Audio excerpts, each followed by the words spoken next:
Salmo capítulo 119.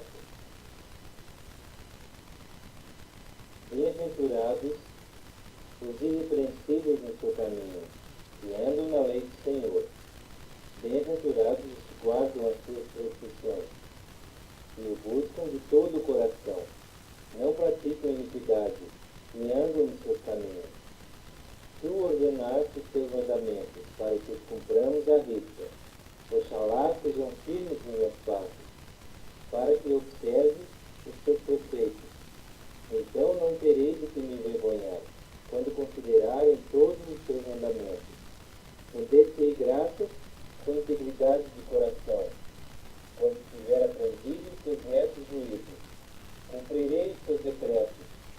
Não me desampares jamais. De que maneira poderá o jovem guardar puro o seu caminho?